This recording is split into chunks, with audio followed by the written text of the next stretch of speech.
Shalom, friends. This week's Parsha is Bamidbar. It's the first Torah portion in the book of Numbers. And in there, we find something quite interesting that makes it kind of difficult to really believe the biblical account. In Numbers 1:26, we hear about the number of Israeli men or Israelite men in military age to be 600,000, which would basically suggest a population of between 2 and 3 million, because those are men of military age. There's younger men, older men, there's all these women, so get about 3 million people, which makes the whole story a fairy tale, because how could possibly, first of all, there weren't that number of people in the world. How could 2 to 3 million people have crossed the desert and survived and leaving no evidence whatsoever? This is very hard. Even though, I guess, a traditional Jewish understanding would say that God can perform miracles and thus sustain people, in the desert, as many million as you want, it still does not look very right. Is there a way, perhaps, you could make some sense of this and have a different understanding? Okay, so I have an idea that would deal with the ancient world and perhaps offer as an alternative. In contrast to texts or of other ancient Near Eastern cultures, which normally give very little information about the size of their armies, the Bible includes a great deal of information. But it's problematic. Here's the deal. It uses a word called Elef. Modern Hebrew, Elef means 1,000. So when it says Shesh Me'od Elef, 600. Elef, 600,000. Then, if we understand Elef to mean 1,000, or Alafim, thousands, then it makes for huge numbers. These numbers are also particularly large when you try to understand the apparent size of armies of better established contemporary nations. For instance, there was a battle in Kadesh in west central Syria in 1275 before the Common Era, and during the time of Judges. And these are two of the greatest ancient Near Eastern kingdoms. And apparently the number of soldiers on each side was about 20,000 troops.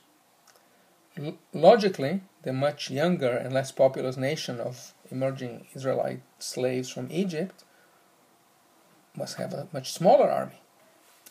This difficulty can lead, as I said before, many people to discount those biblical numbers as being an intentional exaggeration. Clearly, the Bible does not mind exaggerations for poetic purposes. For instance, there's a song that the Israelite women sang after David defeated Goliath. It says, Saul has slain his thousands, and David his tens of thousands. 1 Samuel 18:7. Surely David had not yet killed tens of thousands of enemies, and Saul probably hadn't killed even 1,000. Likely, the women were using poetic exaggeration to declare that Saul was a great warrior and David was even greater. So, one could argue that biblical numbers may just be an exaggeration to make certain points, such as to glorify God and all God's actions for the Jews, the Israelites. So you may understand those numbers literally, but there's maybe another way of understanding it. It's, again, deals with the term Elef. And although Elef means normally thousands, the word could also mean a part of a tribe. Perhaps the best word we could use is a clan, which was smaller than a tribe, but larger than an extended family. Like it's called Bet Av, for instance, Joshua 22:14. For example, Gideon, in the book of Judges, protests to the divine messenger who had called him to leadership, saying, "My clan," there he uses the word Aleph, "is the weakest in the tribe of Manasseh, and I'm the least in my family." That's in Judges 6:15. In a later event, Saul sought the fugitive David among the clans of Judah, and this is 1 Samuel 23:23, and the word used there is Alfei Yehuda. Given that Aleph could then mean clan, and Israelite soldiers may have well been assembled and fought by clans, then Aleph might stand for soldiers who come from a particular clan. If correct, this would suggest that the Bible may often refer to numbers of tribal units rather than total numbers of troops. Since Israelite society was traditionally organized in accordance with families, the biblical authors might have expressed the numbers in terms of tribal units rather than total soldiers.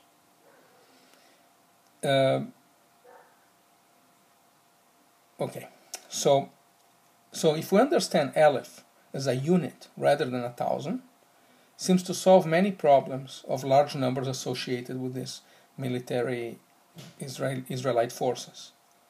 Most of the large numbers that appear too large shrink down to a more believable but still not totally known size if Aleph means a unit of troops drawn from a certain clan. If one uses this line of understanding, then how large would have been the tribes, the armies of Israel when at the time of Exodus? They wouldn't have been the 600,000 plus troops. They would have been about 5,500.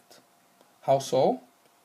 For instance, in Numbers 121, rather than the tribe of Reuben having 46,500 troops, they would have been, which means 46 Elev 500. There'll be 46 clans. That is 500 soldiers. Apply to the number for all tribes, and that leads to a number of 5,550 in 598 clans in the first census, and then 5,750 in 596 clans in the second. That's Numbers 26. So that sounds much more reasonable, because then the total number of people leaving Egypt would have been, if you think about 5,500 men, so there's the same number of women, so now you're about 10,000, and then you'll have to add the children and the elderly, so let's double it. You have 20,000 people making the journey from Egypt to Canaan. Though this number is much smaller than and much less dramatic than 2 to 3 million that we are used to thinking about, it's certainly a much more reasonable number, and be much easier for 20,000 people to survive in the desert for 40 years. Still a big deal, but I think much more believable. I could go on, but I think that's enough. I just think, sometimes when we look at the Bible, we need to dig deeper and think about it. And in this case, I just used the word Aleph as it's used in other passages to imply a clan, not 1,000, and give us at least a text that's much more rational. Ultimately, we need to find our own way through the Bible and find a way that is meaningful to us. Here is at least a little hint. Okay? Shabbat Shalom.